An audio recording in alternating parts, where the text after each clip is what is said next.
welcome to Would I Lie to You at Christmas, a very special edition filled with festive fibs. On Lee Mack's team tonight, a tough-tackling footballer who's now in huge demand as a commentator. In fact, he's getting almost as many bookings for his TV work as he did when he was a player. It's Chris Kamara. And a writer, comedian and actress who loves animals so much, she believes they sometimes write to her. Well, next door's cat certainly leaves me the odd message. It's Sara, Pascoe. And on David Mitchell's team tonight, an award-winning actor. Oscars, Tonys, Franks, Johns and Freds. He's worked with everybody. It's Tom Courtenay. And the co-host of Pointless, who's been described as the thinking woman's crumpet. Presumably they're thinking, I've had 2 bottles of Prosecco, he'll do. It's Richard Osman. And we begin, as ever, with round 1, Home Truths, where our panellists each read out a statement from the card in front of them. To make things harder, they've never seen the card before, they've no idea what they'll be faced with. It's up to the opposing team to sort the fact from the fiction. And Richard, you're first up. Oh. I still haven't watched Breaking Bad because every time I sit down to start it, I notice there are new episodes of Homes Under the Hammer on the planner, and I have to watch those instead. Oh. These two. OK, so you have a planner, so this isn't... They're not next to each other on Netflix, these shows? No, unbelievably, yeah. Homes Under the Hammer yet to break Netflix.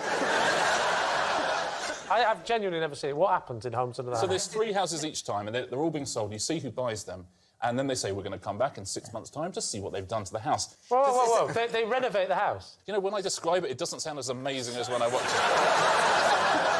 So how many episodes of Homes Under the Hammer would you say you've watched? Well, have I watched? What, like, ever? Goodness me. There's too many. You sound like someone who's slept with so many people, they just have to round it down. I would say... 300, I don't know, who's counting? I would say a few hundred, a couple of hundred. Ooh. So the sleeping with thing or the... No, we're talking about distressed semis here, so it's... Homes Under the Hammer.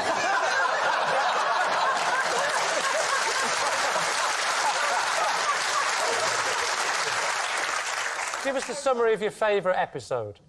Well, see, these days, it used to just have the 2 hosts, Martin and Lucy, and now they've gone 3 hosts. They've gone Martin, Lucy, and Dion Dublin is now a host of Homes Under the Hammer as well. Well, it was an obvious choice, wasn't it? Yeah, the exactly. ex-footballer who wants to help sell houses. Why is it... Are you suggesting we shouldn't have ex-footballers on television, Lee?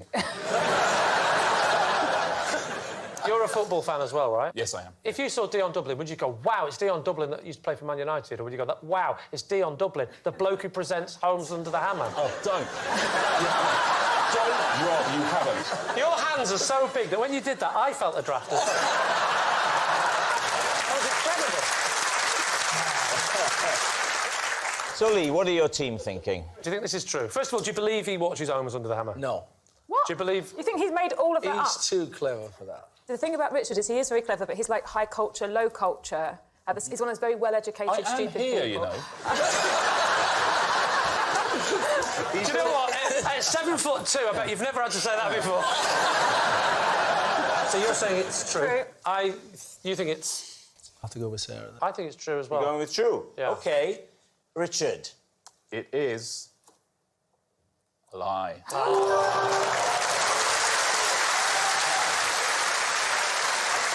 It's a lie. Richard doesn't get distracted from watching Breaking Bad by new episodes of Homes Under the Hammer. Chris, you're next. My full name is Christmas Kamara. Christmas Kamara. David's team. Why? Because I was born on Christmas Day. Jesus was born on Christmas Day. His name's not Christmas. You were named Christmas because you were born on Christmas Day.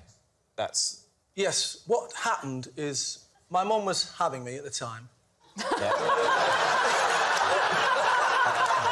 It checks out so far. Yeah. And my dad was just about to say Happy Christmas to my brother when I popped out. But my mum... You weren't expected, though, right? Well, So your dad was saying, OK, this is mid-labour, time to get some greetings in to other family members. OK, and then...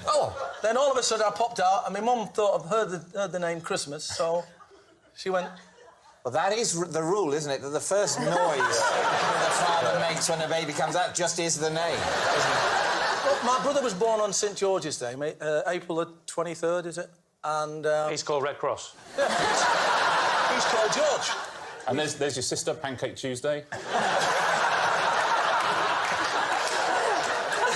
Have you got any middle names, Christmas? Yes, I have. What are they? My dad used to be in the Navy, so it was going to be Christmas Captain Cook Kamara, but they decided to call me Christmas Columbus Kamara.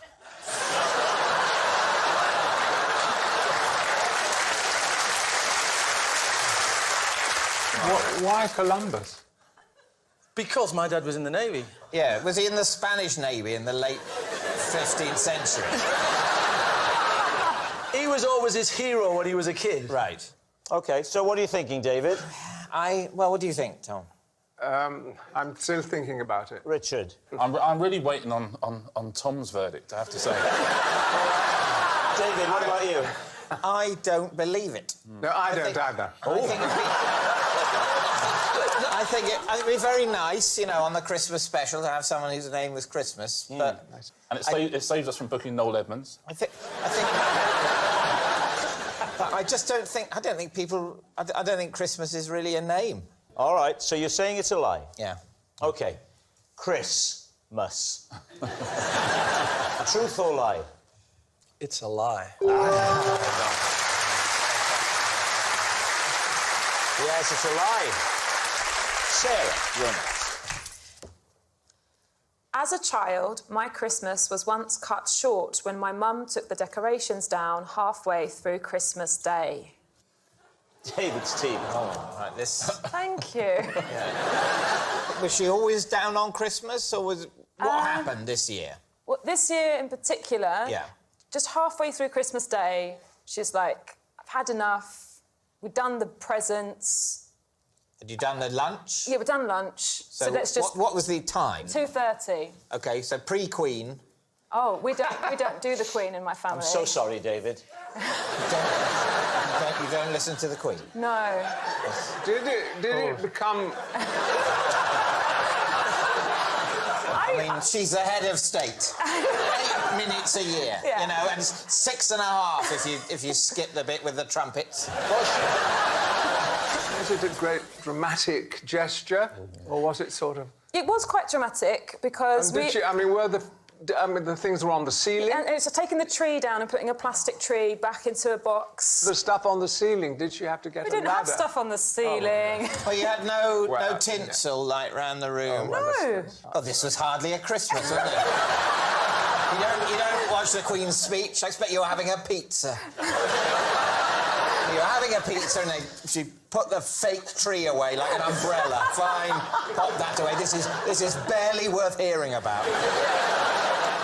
Was there a specific incident that set her off? She was very disappointed with me and my sisters because... In general. It's been a tough year. I think I had got one present and I had not liked it. And so that was a bad point. And my sister Cheryl hadn't got out of bed yet. Now, tell us about your Christmas Day. I'm imagining there's a lot more structure to it. And respect is a word that's coming to my mind. Thanks, Rob. Oh, I don't know. I think I have quite a normal Christmas Day. I imagine Bucks Fizz at 11. No, we don't book a band.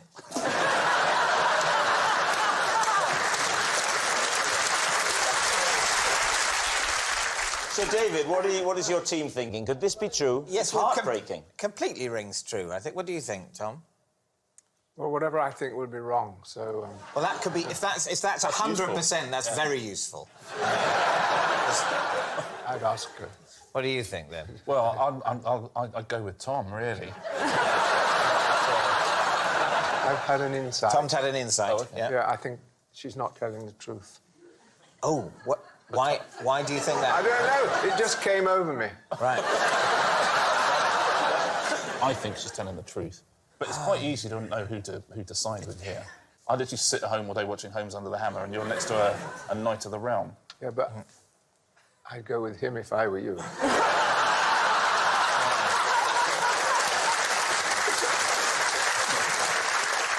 True. True, you're saying it's true. Sarah, a tragic tale. A tragic Fact tale. or fiction? This tale was true. I told you, you see. Tom, your turn. I kick off every Christmas morning with a bowl of cornflakes in a sea of Baileys. Lee's team. So, first of all, what's Baileys? Because you don't seem to know. What is Baileys? It's a drink, sort of milky, alcoholic drink, sort of pale brown. I like the Baileys because I don't need the sugar. Oh, it's not because you're an alcoholic, then? No. It's on at Christmas. So, does it make you tipsy? There must be quite a lot of Baileys in there to fill a bowl. So do you get No, quite, there's a lot of cornflakes in it, too. Oh, so you're flying just... I don't want to spoil the day for everyone else by... Well, for my wife, Isabel. I know you... And our dog, Stanley. I don't want to spoil the day for them by getting drunk first thing, do I? Stanley's had his photograph on ITV breakfast. Has he? Yeah. What did he do? He does an impersonation of Maggie Smith doing an impersonation of him. You ready? Just pause. Imagine pause, not hands. Is this Maggie in Downton where she sits like that? Yeah, a bit like that, but I think she got it off seeing Stanley. So this is you doing an impression of Stanley doing an impression of Maggie Smith doing an impression of Stanley? Yeah. So your wife doesn't... Does she No, eat she doesn't. cornflakes? She knows this is something I did in a previous life. How long in a previous life? When you were Henry VIII? When I was married before a long time ago. Oh, in the old days. Tom, so every time you slosh the Baileys on, you may as well throw them in her face. No. All right, so Lee, what are you thinking? Is this ringing true? Sarah? I so think it's not true that I think to be that obviously not true, it must be true. That's the conundrum I'm in. Yeah, this game's got to you. It has. What do you think, Chris? Not Sir Tom. You don't believe this? You don't want to believe it of Sir Tom, do you? Not early in the morning. OK, so you say it's a lie. I think it's a lie. You say it's a lie. You're gonna have to... I think you might be wrong. Oh, really? Well... Because it's a festive time of year. You might do something unusual. Yes. I do People something do once a things year like at that. Christmas that my wife lets me that we don't do any other time of year. It might be a similar thing. Are you going to ask me what it is, Rob? What is it, Lee? Can't say. She has to drink 4 bottles of Baileys before she'll do it. Time to decide, Lee. What's it going to be? We're going to say it's true. You're going to say it's true. OK. Tom, truth or lie? Is, in fact, a lie. Oh. I thought it was acting. Our next round is called This Is My, where we bring on a mystery guest who has a close connection to one of our panellists. Now, this week, each of Lee's team will claim it's them that has the genuine connection to the guest. And it's up to David's team to spot who's telling the truth. So please welcome this week's special guest, Dennis.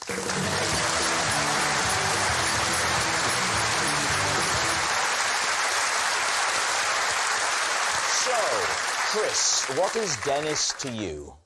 This is Dennis. We once staged a burglary to cover up for the fact that we'd been bunking off school. Sarah, how do you know Dennis? This is Dennis. He's the park gardener who came to my aid when my legs turned to jelly mid-run. And finally, Lee, what's your relationship with Dennis? This is Dennis, or as I call him, Squeaky Diesel. I always fill up at his petrol station because his unbelievably high-pitched voice always cheers me up. So there we have it. Is Dennis Chris's burglary buddy, Sarah's gardening angel, or Lee's falsetto friend? David's team, where would you like to start? So, Chris... Yes. The two of you staged a burglary. Yes. Explain how that helped cover that you were bunking off school. Well, because when we bunked off school, it was cold sometimes. Yeah. So you had to go into a house. Yeah. So we went to Dennis's house. OK. And the key wasn't where It normally is. Dennis's house is locked? Yes. Why didn't you then try your house? Because my mum was in.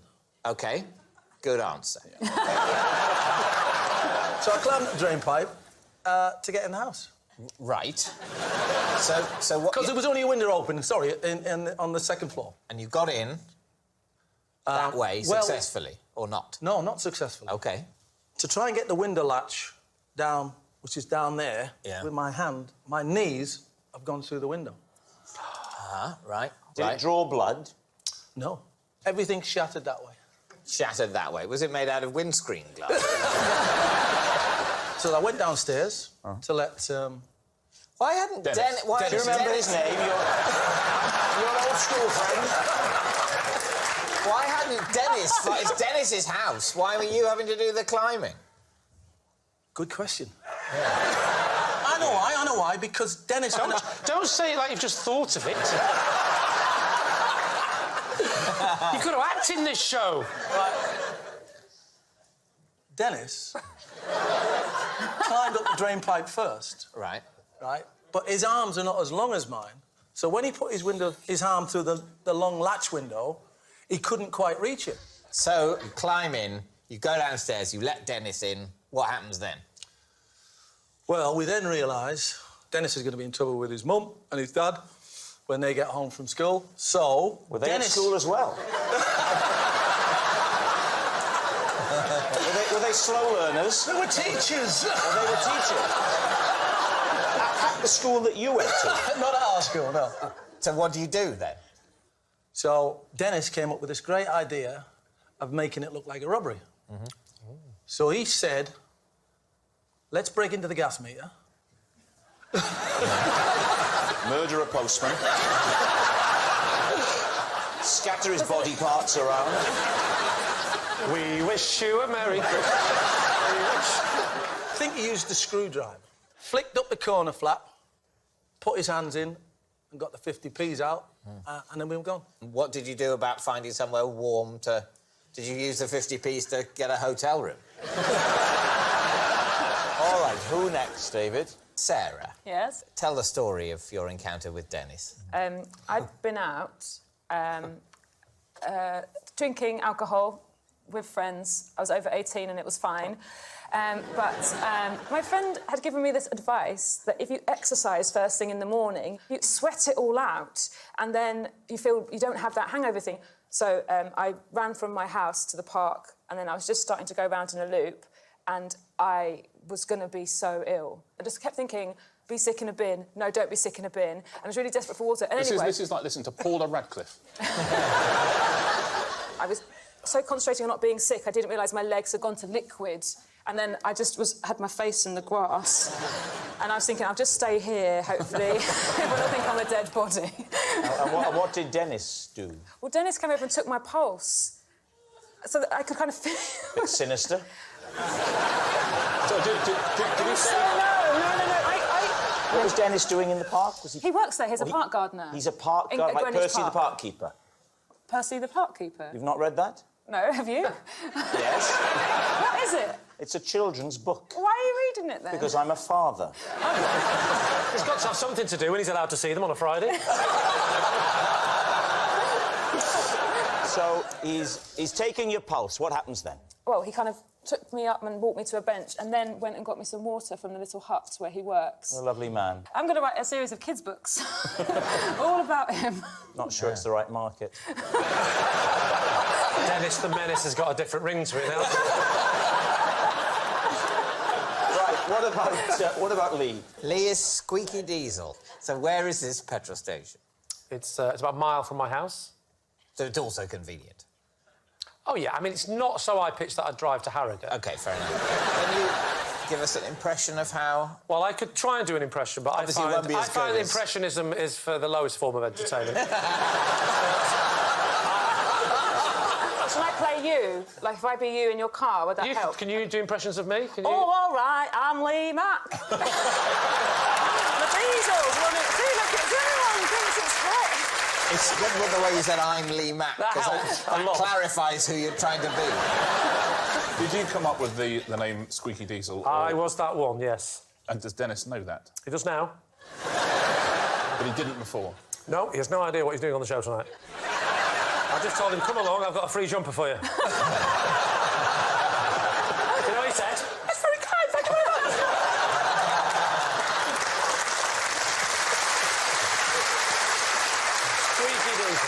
OK, one question. This might trip you up. OK. Does your car take petrol or diesel? It takes petrol. Got him! I just didn't think squeaky petrol had the same sort of scan to it. It just sort of... It felt squeaky diesel just sounds nice. What do you think, Tom? It seems so unlikely that Lee's car runs on petrol, not diesel. It so undercuts the truth of what he's saying that I think it's probably true what he's saying.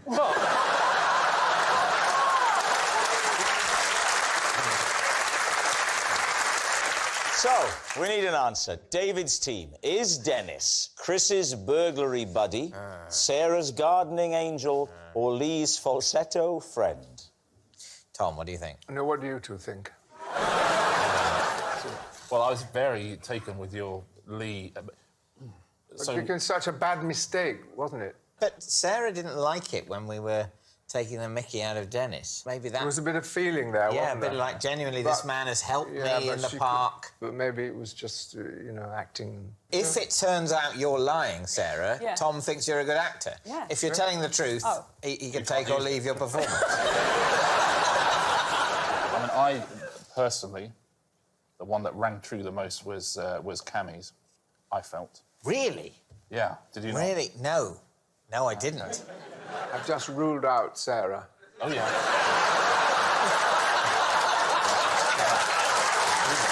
Well done. Beautiful acting, Sarah. It's definitely acting. Yes.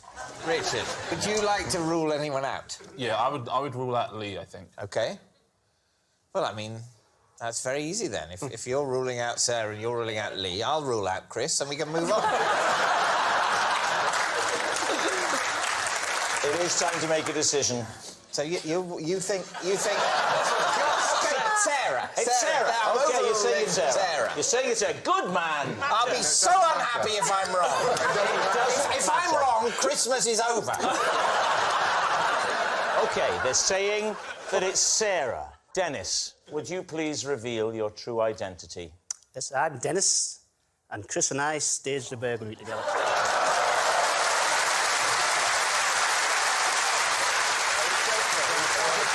Yes, Dennis is Chris's burglary buddy. Thank you very much, Dennis. Thank you. Just say that one more time. Chris and I staged the burglary together. He has got quite a squeaky voice, hasn't he? Thanks very much, Dennis. Which brings us to our final round, quickfire lies, and we start with... It's David. Aged 9, I undertook my first ever acting role as Joseph in the school nativity, a performance described in my end-of-year report as world-weary. Please, team. Why did they describe it as world-weary? I think perhaps I thought Joseph would be tired after the long journey with the donkey and the finding that, and perhaps I overdid the tiredness and didn't get into the wonder, perhaps, to the extent that Yes, the but I piece think acting needed. coaches would say, you know, you didn't go for the obvious thing of wonder. Yeah. Obviously, you had an instinct for this wonderful doubt that you must have felt. You know, how did this happen? You know, I don't know whether I understood that at that age. Could you give us, perhaps, as a treat at Christmas, a little taste of the performance? Yeah. Just give us a soupçon. I have some stuff here that could help you.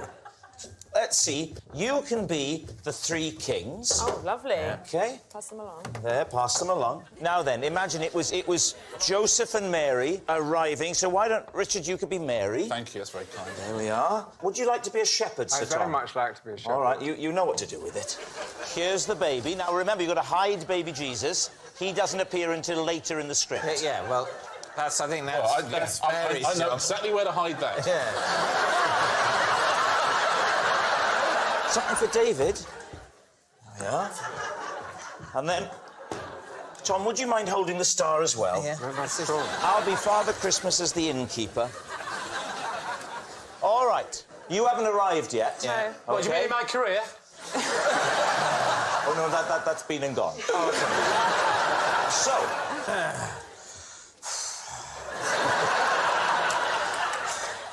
I've literally just had a text from Sonia at my NCT class, and they've had the baby.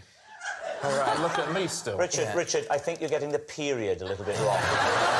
In those days, no text, nothing like that. I've just seen a star in the sky, and it's Sonia from my NCT group. And they've had the baby. Oh, that's nice. Boy. Can you stop going on about Sonia? Oh, but... It's just, I'm sorry, I know you get on with her, but it's been a long journey. Yeah, but that's because her husband Alan has already painted the nursery, and certain people haven't. It's back to Homes Under the Hammer. Yeah,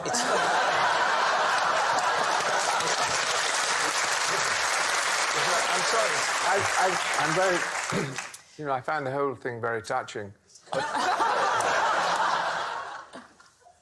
I haven't got any lines. So, Tom, I'm so sorry. Bit. I'm so sorry. I'm going to give you a line. Tom, I've got some here, so I know. That's all right, you got something. All right, so get ready. Yeah, so, the baby's coming. OK. Oh, look. And now a shepherd has appeared. Yeah. I kick off every Christmas morning with a bowl of cornflakes and a sea of baby.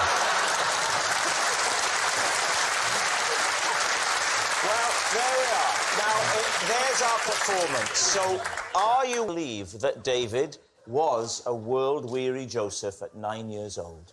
Yes, definite for me. True? Yeah, he would have been a clever boy at 9-year-old. They would have asked him to be Joseph because he's got the gift of the gab. And at 9, he did have a beard. Yes.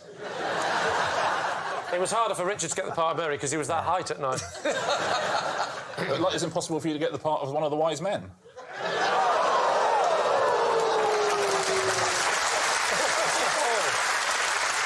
What are you going to say? We will say it is a truth. A truth. You're saying truth. David, truth or lie? And it is a lie. Oh. It was a lie. David didn't play a world-weary Joseph in his school nativity. Well, that noise signal's time is up. It's the end of the show, and I can reveal that David's team have won by 5 points to 1. Oh. Thanks for watching. Good night.